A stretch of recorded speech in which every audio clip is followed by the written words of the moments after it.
Damos entonces paso a nuestra segunda mesa, Epistemologías del Sur y Decolonialidad como marco para las prácticas Leo. Desafíos y tensiones en política desde Latinoamérica, en la cual contaremos con tres invitados. La primera de ellas es la doctora Cristina González Machado, de México, estudios de licenciatura en Psicología y maestría en Ciencias Sociales en la Universidad Autónoma de Baja California.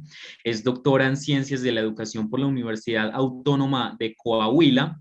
Cuenta con especialidad en Pedagogía para la Formación de Jóvenes y Adultos por el Centro de Cooperación Regional para la Educación de Adultos en América Latina y el Caribe CREPAL. Posee el reconocimiento del Sistema Nacional de Investigaciones. Cuenta con el perfil deseable del Programa para el Desarrollo Profesional Docente para el tipo superior. Es integrante del grupo de investigación de evaluación e intervención educativa y psicológica. Actualmente imparte los cursos de metodología de la investigación educativa, así como proyectos de intervención social y educativa en programas de licenciatura y posgrado. Es fundadora de la Sociedad Latinoamericana de Estudios Interculturales SOLEI y de la Red de Estudios sobre Movimientos Políticos y Sociales REMPOS. Se encuentra adscrita como profesora investigadora de tiempo completo a la Facultad de Ciencias Humanas en la UABC. También tenemos aquí a la doctora Mariana Cortés. Ella es docente de la Universidad Federal de Integración Latinoamericana, UNILA, en el área de letras, lingüística, en pregrado y maestría en literatura comparada. Fue lectora de Brasil en la Universidad Nacional de Córdoba, Argentina, Facultad de Lenguas, designada por el Ministerio de Relaciones Exteriores de Brasil y a través del proceso de selecciones CAPES. Doctorada en Letras de la Universidad de Sao Paulo en 2008 y realizó pasantía doctoral en Portugal. También es magíster en Semiótica y Lingüística General en 2001 de la Universidad de Sao Paulo. Tiene experiencia en el área de las letras, actuando principalmente en las siguientes materias: estudios del lenguaje, mediación lectora, literatura y docencia y literatura infantil. También tenemos por acá a Santiago Velázquez Yepes, de Colombia, maestrando en Ciencia de la Información con énfasis en Memoria y Sociedad. Tiene un diplomado en sistematización de experiencias, es bibliotecólogo de la Escuela Interamericana de Bibliotecología de la Universidad de Antioquia. También tiene experiencia en el campo de la formación de lectores, la búsqueda especializada de información, la escritura literaria, el análisis de impacto de proyectos sociales, la sistematización de experiencias y la investigación social. Actualmente se desempeña como profesor de cátedra en la Universidad de Antioquia. Es investigador del Grupo de Investigación, Información, Conocimiento y Sociedad y miembro del colectivo Bibliotecas a la Calle. El doctor Ernesto Israel Santillán Anguiano, profesor de la Universidad Autónoma de Baja California, nos acompañará moderando esta mesa. Adelante, profesor, tiene usted la palabra.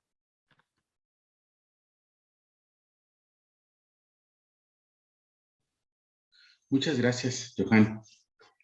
Bueno, quisiera dar la bienvenida a las personas que nos acompañan y quienes nos están escuchando en esta mesa 2 que lleva por título Epistemologías del Sur y Decolonialidad como marco para las prácticas Leo, desafíos, tensiones en política desde Latinoamérica. Nuestro invitado en esta ocasión son, como lo mencionaba, la doctora Cristina González de la Universidad Autónoma de Baja California, la doctora Mariana Cortés de la Universidad Federal de Integración Latinoamericana y el doctor Santiago Vázquez de la Universidad de Antioquia. En esta mesa, quienes nos acompañan estarán presentando sus puntos de vista respecto al papel de la epistemología o las epistemologías decoloniales, especialmente aquellas que surgen desde el sur global, como una propuesta que es una propuesta desafiante a las políticas hegemónicas que en estos momentos se viven en América Latina y en el Abya Yala. Es importante desafiar en estos momentos las posiciones de derecha que han estado escalando espacios de poder como una respuesta a los movimientos sociales que se han encontrado en las calles, en los campos y en la academia. Por lo tanto, existe, creo yo, un interés genuino por generar prácticas que promuevan la justicia social, las prácticas críticas en los distintos espacios donde nos movemos. La dinámica de esta mesa es la siguiente. Cada ponente tendrá 10 minutos para exponer su opinión o punto de vista frente al eje temático de la mesa. Si las ponentes lo prefieren, podrán acompañar su exposición con recurso gráfico de 10 minutos, que será en total 30 minutos, y a partir de la presentación, entonces se plantearán una serie de preguntas que les estaré formulando pues desde esta mesa, ¿no? Entonces, doy la palabra a la doctora Cristina González para que inicie su presentación, que recuerdo, tendrá 10 minutos.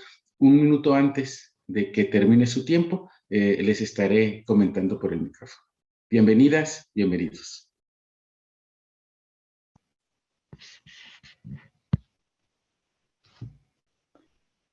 Hola, ¿qué tal? Pues un gusto saludarles desde acá, desde este pedacito donde me encuentro en México. Muchísimas gracias a Aldo Ocampo, a Natalia Duque por la invitación para dialogar, para platicar sobre esto que estamos trabajando, que estamos pensando, que estamos repensando también. A mí me gustaría platicarles un poquito sobre pues un camino que llevamos recorrido ya algunos años, pero que todavía lo estamos construyendo, ¿no? Estamos ahora sí que haciendo camino, como bien dice el poema, ¿no? Caminando, vamos haciendo este camino. Voy a compartirles mi pantalla solamente para uso de apoyo. Por favor, me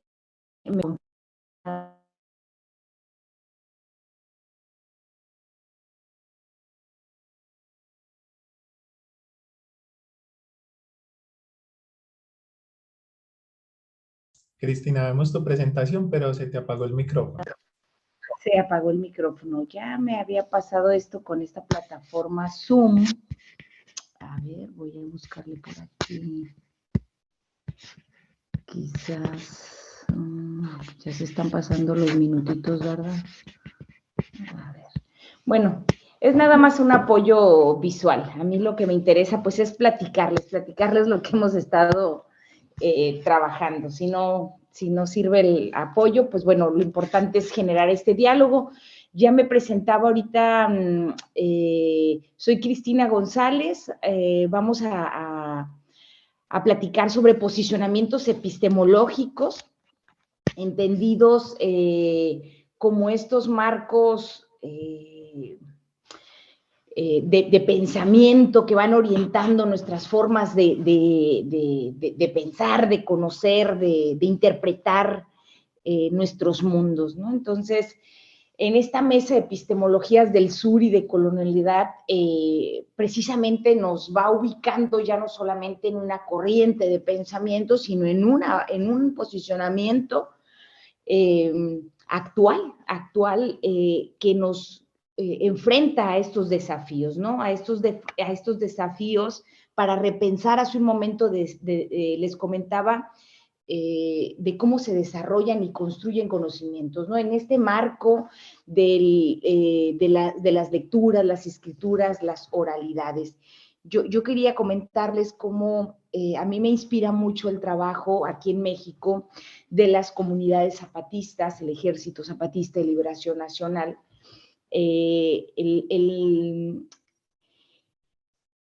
Marichuy, una de las candidatas elegidas precisamente por el Congreso Indígena como candidata para la presidencia aquí en México, decía en este recorrido que ella hacía precisamente en todo México, no hay hierba medicinal que cure tanto desprecio, ¿no? Lo decía como vocera de este Consejo Indígena, y lo mencionaba precisamente por escuchar tanto dolor, despojos, pero también, y aquí es donde me gustaría poner el énfasis, en las resistencias de los pueblos indígenas. Ella hablaba de México, pero bueno, también de toda Latinoamérica.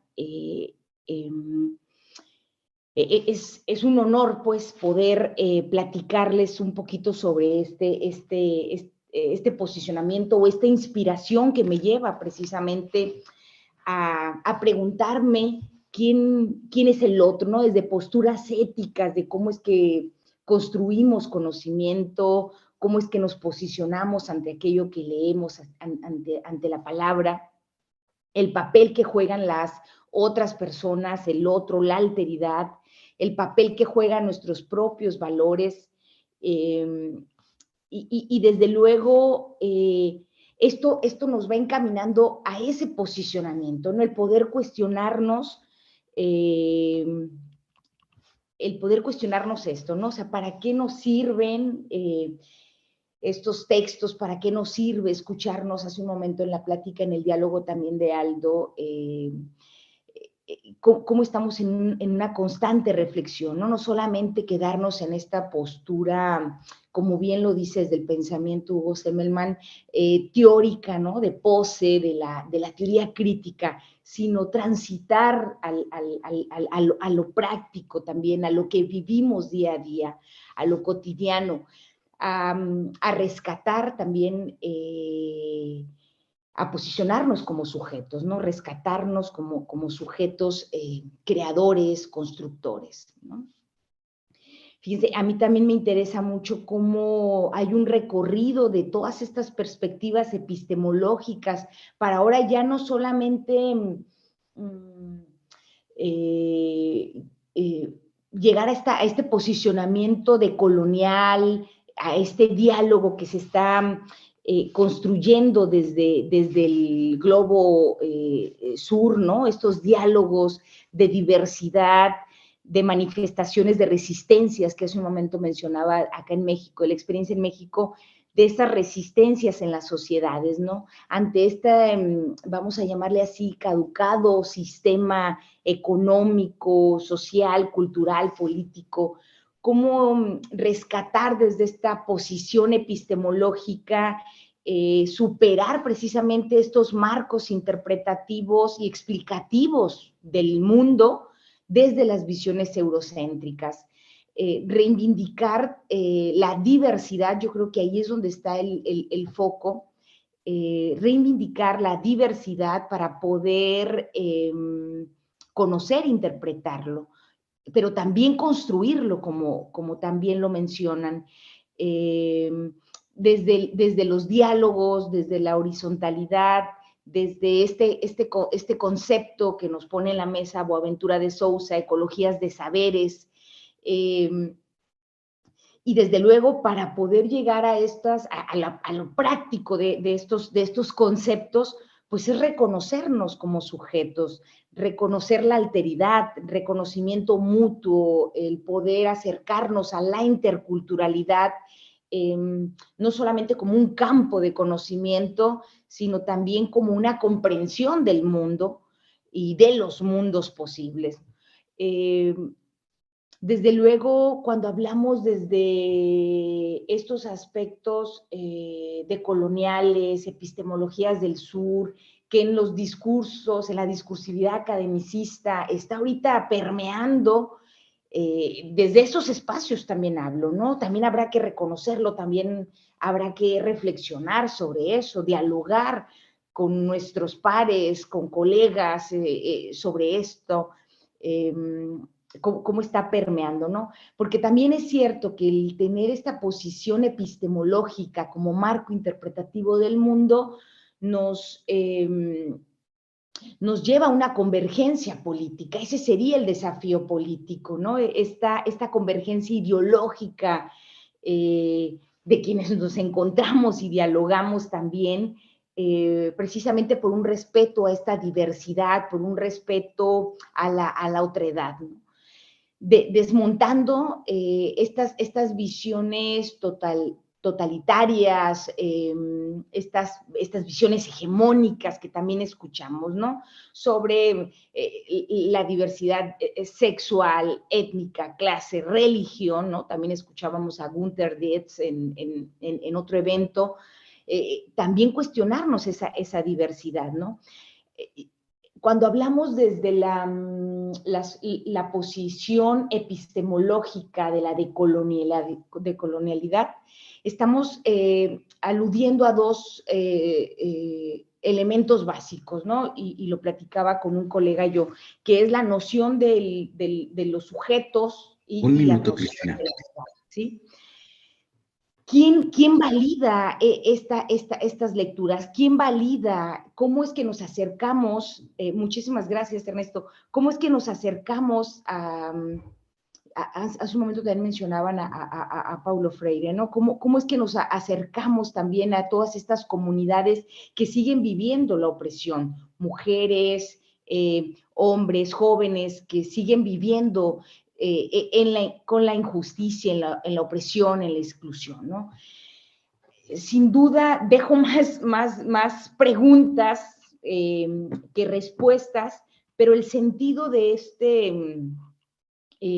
pues de este trabajo, ¿no? Que les comparto, pues es más de corte reflexivo, desde las propias prácticas, ¿no? Desde nuestros propios espacios en los que estamos trabajando.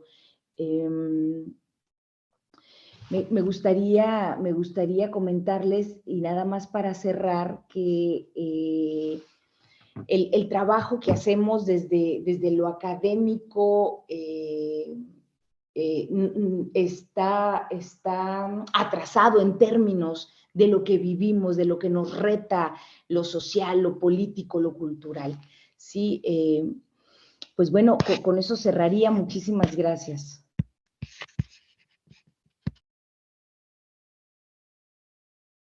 Muchas gracias, Cristina. Le cedo la palabra en estos momentos a la doctora Mariana Cortés de la Universidad Federal de Integración Latinoamericana. Adelante, doctora. Buenas tardes, para mí es tarde. Es un gusto estar acá con ustedes y quisiera agradecer mucho una vez más a Natalia Duque por la oportunidad de compartir con ustedes.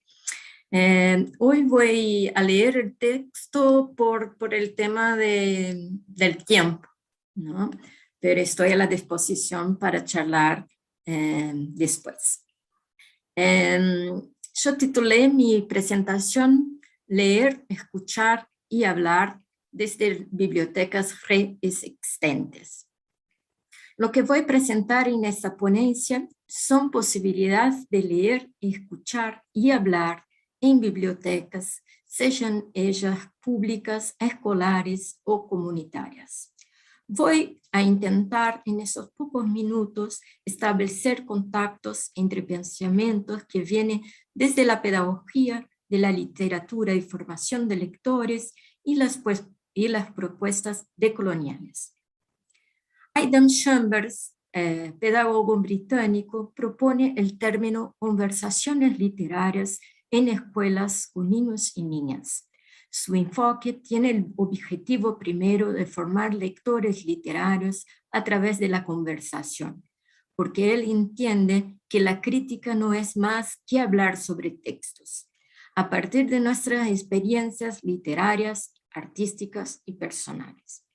El educador sugiere que las conversaciones literarias comiencen con preguntas básicas.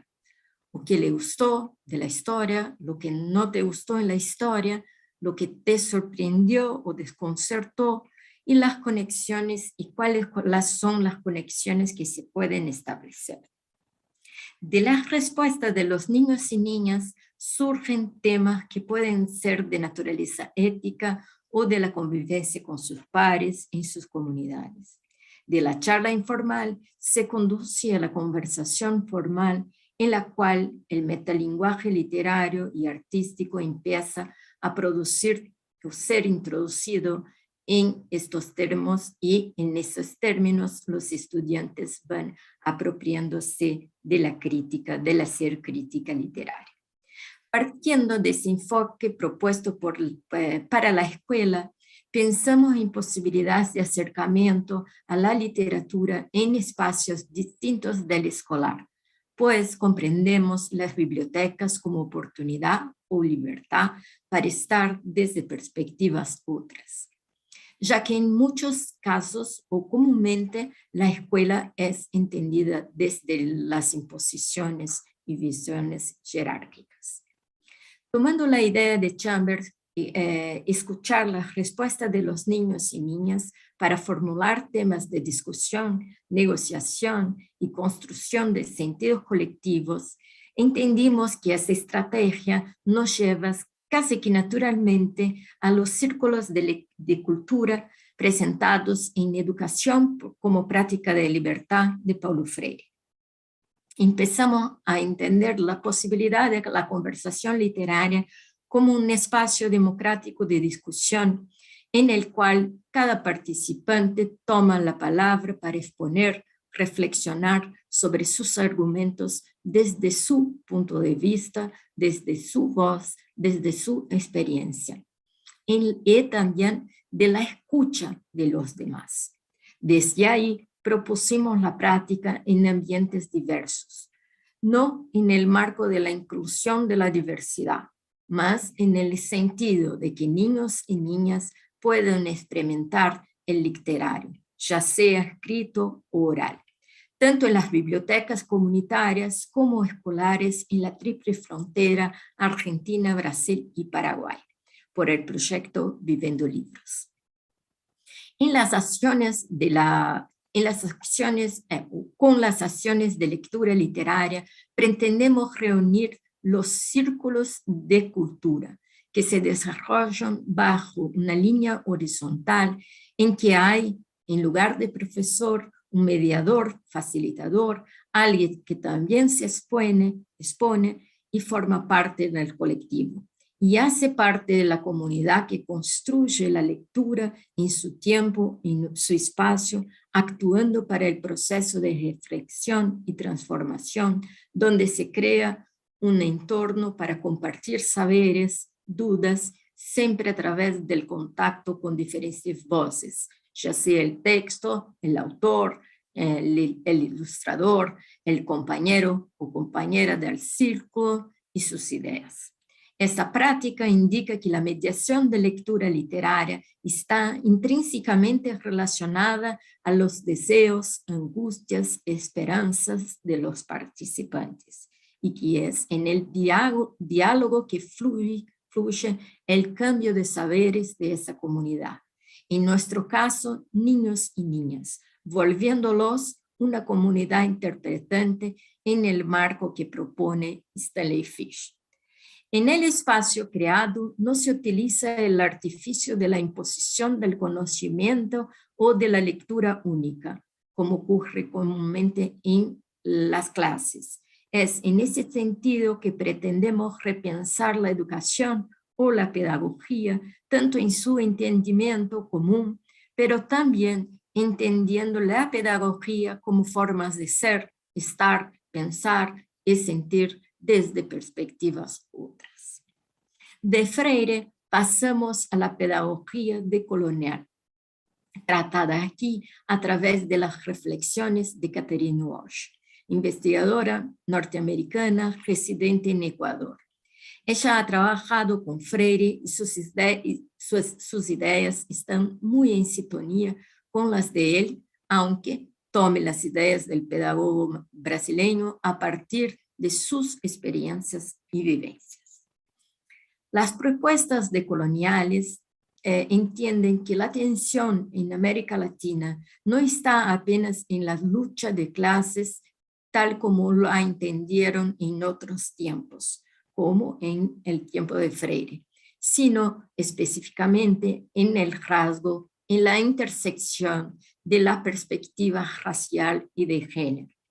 Walsh reflexiona que la matriz entre comillas, la matriz de la colonialidad afirma el lugar central de la raza, el racismo y la racialización como elementos constitutivos y fundamentales de las relaciones de dominación. Cierro comillas. Los pensadores, desde esa perspectiva, empiezan a entender como urgente considerar América Latina por sí misma, con sus condiciones, formaciones, conflictos, rechazando la perspectiva blanca, patriarcal eurocéntrica y, tal vez en nuestro caso, adultocentrista, afirmando que los pueblos originarios son claves y protagonistas en las prácticas de la interculturalidad crítica, entendida como, comillas, una construcción de y desde personas que sufrieron una historia de sumisión y subordinación. Walsh asume esta perspectiva y señala que Frantz Fanon y Freire son precursores de ese giro descolonial.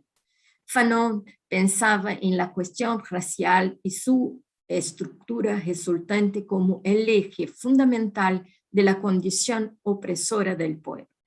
Freire, por su parte, insistía en la lucha de clases como la base estructural de las formas de vivir en el mundo colonizado, aunque en sus últimos ensayos por sus experiencias en África empieza a reflexionar sobre la cuestión racial como determinantes de los sistemas de opresión. Pero, volviendo al Walsh, recordamos que ella ha trabajado y trabaja en comunidades indígenas en Ecuador, y allí practica una poderosa escucha de las comunidades indígenas. Como resultado de la escucha y actuación, ha comenzado en diálogo con otros y otras pensadoras a cuestionarse sobre el concepto de interculturalidad, en término que, según ella, fue cooptado por los estados y comenzaron a vender la diversidad cultural latinoamericana. Los discursos oficiales en Latinoamérica acogen y utilizan la idea del multiculturalismo, pero insertados en una perspectiva neoliberal. Esta idea es ampliamente utilizada, por ejemplo, por las empresas de cosméticos o turismos, para nombrar algunas.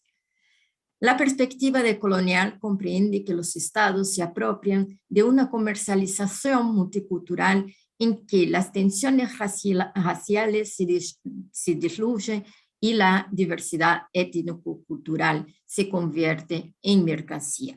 En ese sentido, para la perspectiva decolonial, la raza, el racismo, como se ha dicho, es factor que define las relaciones en Latinoamérica y que de forma jerárquica y opresora se ha impuesto de manera a comprender, no a partir de nuestra, se ha comprendido nosotros, no de nuestras características o nuestras experiencias ancestrales, sino desde el pensamiento del otro sobre nosotros. En ese marco de pensamiento están las propuestas de leer, hablar y escuchar en las bibliotecas, porque en las experiencias de conversación literaria nos dimos cuenta en la praxis de que a partir del diálogo, habla y escucha, los niños y niñas participan de la construcción del sentido del texto literario como metáfora, buscando exponer y argumentar su visión de las narrativas ficcionales. Y con eso, la experiencia, que debe ser continua, se constituye como un colectivo que piensa, siente y puede actuar en el mundo con el objetivo de transformar sus vidas en comunidad. Muchas gracias. Muchas gracias, Mariana. Cedo ahora la palabra a Santiago Vázquez de la Universidad de Antioquia. Adelante, Santiago. Tienes 10 minutos. Muchas gracias, Ernesto. Muchas gracias a Mariana y a Cristina que me antecedieron. Bueno, yo en la mañana de hoy les voy a conversar también desde mi experiencia, desde la academia y también como bibliotecario. Y como bibliotecario, particularmente como bibliotecario que ha participado en procesos de formación de lectores, y también como bibliotecario que ha participado en procesos de política pública, especialmente con lo que tiene que ver con la implementación y formulación del Plan Municipal de Lectura de Medellín. Digamos que esa práctica social en concreto es lo que me da el marco para hablarles hoy de la relación entre epistemologías del sur y prácticas de lectura, escritura y oralidad. Pero quisiera empezar dando un pequeño marco de cómo entiendo yo estas epistemologías. Quisiera situar un poco cómo recurro yo a estas categorías. Entonces, en primer momento, quiero señalar y recordar que una idea como básica cuando hablamos de epistemologías, y es que las epistemologías son una especie o una forma de acción afirmativa en un mundo profundamente desigual.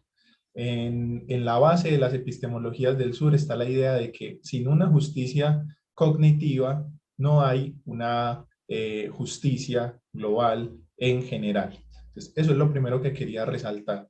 Lo segundo es que las epistemologías del sur acogen todas esas formas de conocimiento que han sido excluidas, que han sido desechadas por la forma de producción de conocimiento dominante, que si le quisiéramos dar un nombre, una etiqueta, la podríamos llamar la ciencia moderna occidental o simplemente la ciencia.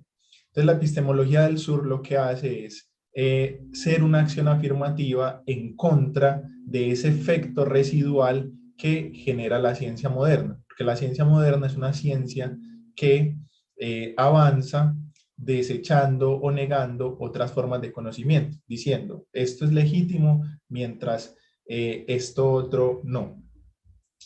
Empiezo por ahí para señalar entonces que en esa dinámica del ecosistema general del conocimiento, donde hay una forma dominante y otras formas que han sido excluidas, el lenguaje juega un papel muy importante, porque el lenguaje es uno de los terrenos donde se materializan la disputa por qué conocimientos son legítimos y qué conocimientos no. Yo entiendo las prácticas las prácticas de lectura, escritura y oralidad, como unas prácticas que se dan en lo que entendemos por lenguaje en general, y a su vez el lenguaje entendido como uno de los vehículos o uno de los terrenos en los que se materializa la disputa por el conocimiento o por los marcos comprensivos del mundo. Creo que lo podemos decir de esa manera más amplia. ¿Cómo vamos a entender nosotros qué es el mundo y cuál es la mejor forma de llevar a cabo la vida humana, los proyectos de comunidad, etcétera, etcétera? Eso entiendo yo por marcos interpretativos del mundo. Entonces, cuando entendemos el lenguaje como ese terreno de disputa, como ese vehículo, la pregunta que nos tendríamos que hacer a continuación entonces es ¿qué tipo de conocimiento o qué forma de entender el mundo, qué marco interpretativo estamos promoviendo o subyace a nuestras prácticas de lectura, escritura y oralidad? Las que nosotros ejercemos como individuos y también las que nosotros promovemos como profesores, como docentes, como bibliotecarios o simplemente como mediadores de cualquier tipo. ¿Cuál es el marco interpretativo que estamos promoviendo en las prácticas del lenguaje? Que dicho de otra manera, también lo podríamos plantear como cuáles son las ideologías que subyacen a las prácticas que estamos promoviendo o que estamos ejerciendo. Esa es la primera pregunta que a mí me interesa cuando hago un vínculo entre epistemologías del sur y prácticas de lectura. Porque entonces las epistemologías del sur nos permiten tomar conciencia sobre eso que estamos promoviendo cuando promovemos las prácticas LEO, porque sabemos muy bien, y eso lo aprendimos muy bien de Freire, que la alfabetización o cualquier proceso de mediación cultural pues no es inocente, sino que ahí siempre se está promoviendo una visión del mundo, seamos conscientes o no de ello. Las epistemologías del sur entonces aparecen como una posibilidad de poder tomar conciencia de ello, de poder tomar conciencia de que prácticas están siendo residuales, están siendo desechadas, marginadas, excluidas, cuando estamos promoviendo o ejerciendo las prácticas de lectura, escritura y oralidad. Entonces, dado ese marco, quisiera proponer una serie de desafíos y tensiones que yo encuentro en en esa pregunta marco que les planteo, de qué subyace a las prácticas Leo que promovemos. Entonces, la primera tensión o desafío que yo encuentro es que todavía hoy se mantiene una disputa fuerte entre el prestigio que tiene la palabra escrita con relación a la palabra oral. Todavía hoy sigue siendo el principal indicador de producción científica la producción de artículos científicos, mientras que la palabra hablada aún hoy todavía no tiene como un estatus académico importante. Y eso no solo lo vemos en la academia, también vemos, por ejemplo, en las ferias del libro, que son los escritores quienes tienen un lugar preponderante, mientras que los cuenteros o los narradores orales no gozan de ese mismo prestigio que gozan los escritores de la palabra escrita.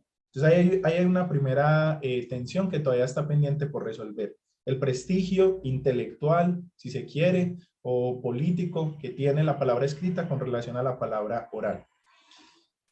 Hay una segunda tensión que aparece cuando introducimos la perspectiva de las epistemologías del sur en las prácticas Leo, y es cuando empezamos a disputar la inclusión de nuevas palabras o la modificación del lenguaje tradicional o aceptado que usan los movimientos sociales en comparación con el lenguaje que usa el establecimiento. ¿A qué me refiero? Vemos que en los movimientos sociales es muy común que aparezcan neologismos como sentipensar, aunque ese pues ya no es un neologismo, sino que es una palabra muy aceptada, pero constantemente están apareciendo palabras de ese tipo. Por ejemplo, hace poco escuché una que para mí es nueva, que es praxis, que es la teoría y la práctica juntas. Entonces se creó una nueva palabra de juntar teoría y práctica. Entonces ya no hablamos de teoría y práctica, que son dos cosas diferentes, sino praxis para fusionar esas dos cosas, etcétera, etcétera.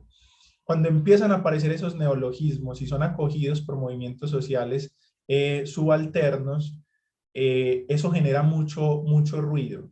Y entonces aparece quienes proscriben la lengua o quienes acuden a la Real Academia de la Lengua o a las Reales Academias de la Lengua a decir que ese es un mal uso del lenguaje.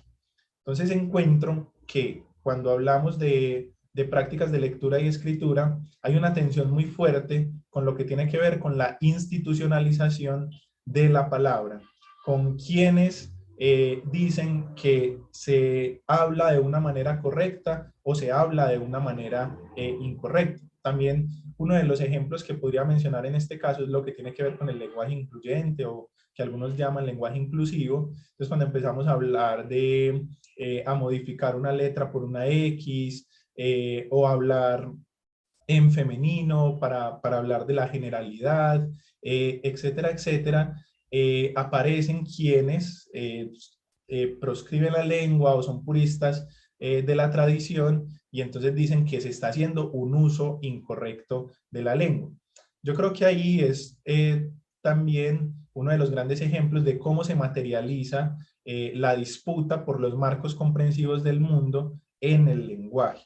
Entonces ahí aparece pues otra idea. Otra idea, otro punto de tensión, listo, ya me quedan 2 ideitas. Otro punto de tensión es uno que ya había anticipado un poco, y es cuál es la idea, las ideologías, perdón, que circulan cuando estamos promoviendo las prácticas de lectura, escritura y oralidad. ¿A qué marco comprensivo estamos suscribiendo, con cuál estamos de acuerdo y con cuál estamos en desacuerdo? En el campo de las bibliotecas pasa mucho que se dice que las bibliotecas son neutrales, son espacios donde caben como todas las perspectivas, pero eso también puede traer el riesgo de que el ejercicio bibliotecario se despolitice por completo. Y creo que la escuela y otras instituciones culturales también pueden caer en ese riesgo.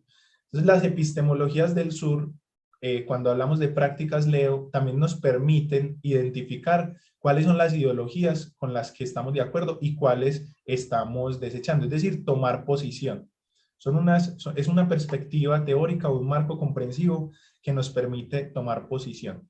Y finalmente, otra tensión que creo que se presenta en este campo es por la cooptación de las palabras. Mariana lo decía ahorita un poco, la palabra interculturalidad fue tomada por los gobiernos como eslogan turístico, como marca comercial, y se le quitó a los movimientos sociales. Esa pelea siempre va a estar. Tan pronto como una palabra empieza a cobrar fuerza y fuerza de movilización social, el poder dominante va a intentar cooptarlo.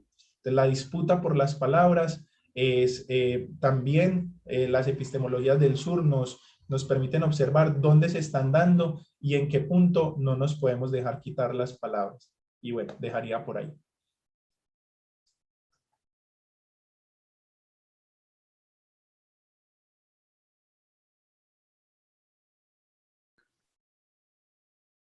Muchas gracias, Santiago. Pues muchas gracias a nuestro invitado, a Mariana, a Cristina, Santiago, por sus intervenciones. Quisiera en estos momentos hacer una breve síntesis de algunas notas que tomé de sus comentarios. Por ejemplo, se me hizo muy interesante que Cristina nos iniciara preguntándonos quiénes son los otros, ¿no? ¿Quiénes son aquellos con los que nos encontramos? Otro punto importante que creo que habrá que rescatar son las posiciones epistemológicas como formas de resistencia ante un sistema que ella denomina como criminal y que, bueno, lo estamos viviendo en toda América Latina. Cuando hablamos también de los puntos de vista decoloniales, habrá que hablar, dice ella, un diálogo con nuestros pares, llevar nuestra congruencia política como una forma de respetar la otredad.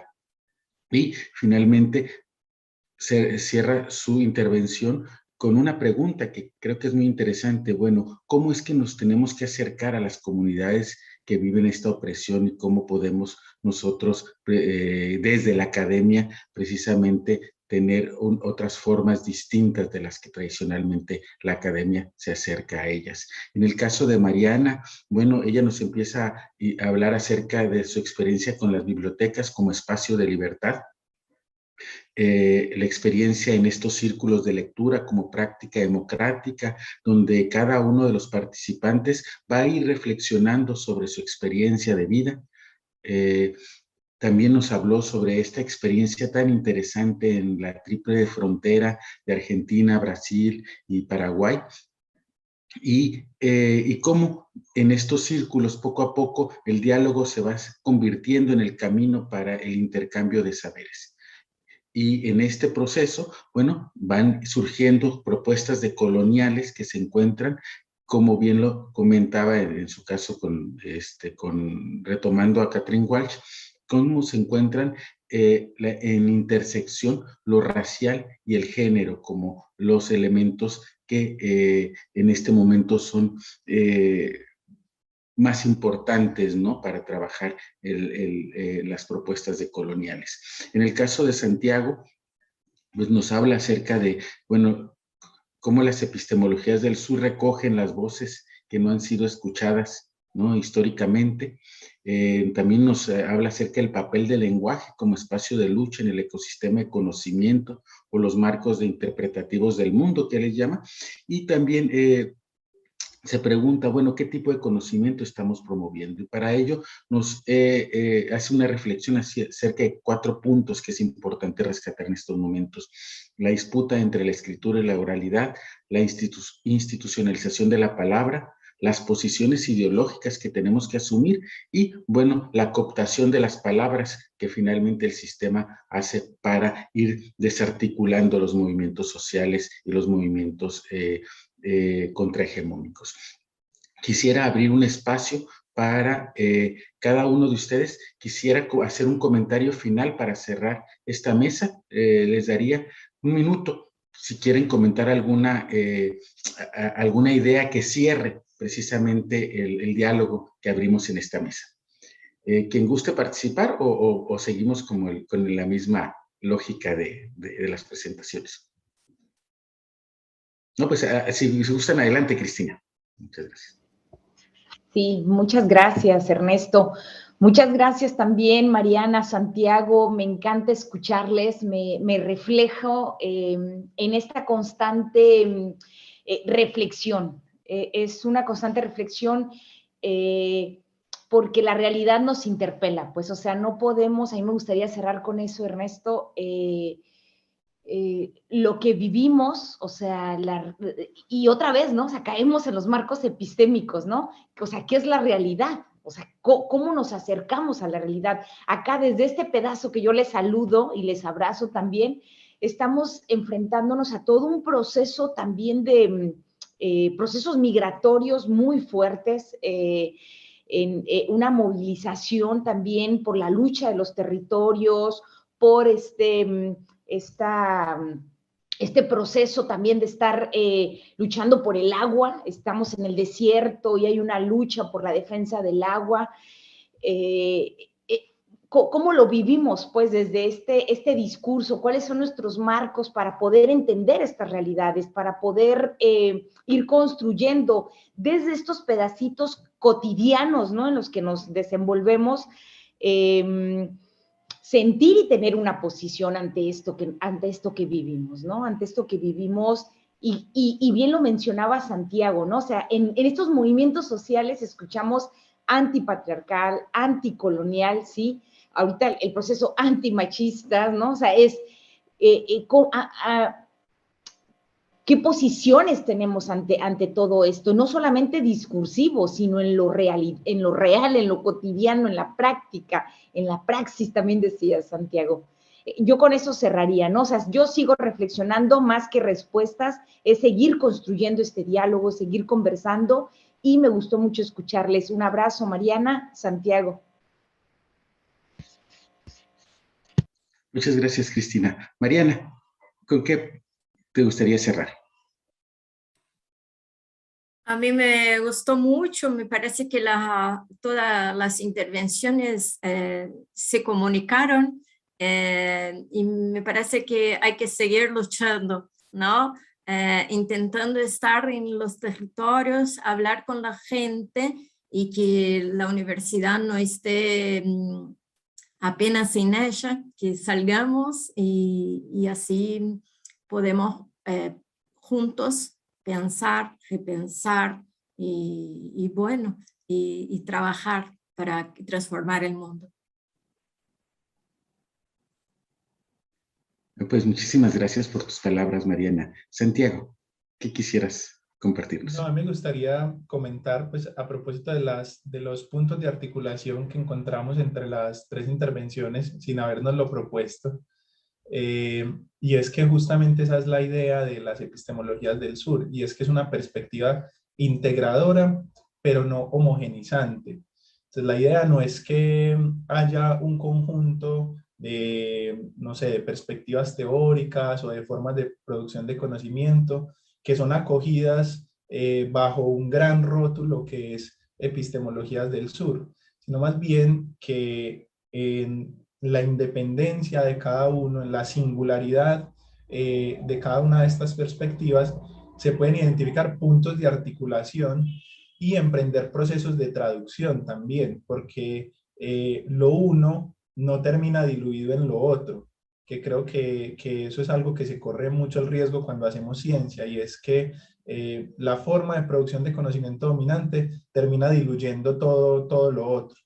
Cuando nosotros empezamos a dialogar con otra perspectiva, esa otra perspectiva termina diluida, invisibilizada y termina transformada completamente en otra cosa. Entonces, nada, a mí me gustaría cerrar con esa idea de cómo podemos buscar formas de conocimiento que no terminen diluyendo o homogenizando lo otro, lo diferente, lo que interpela en una masa pues completamente uniforme.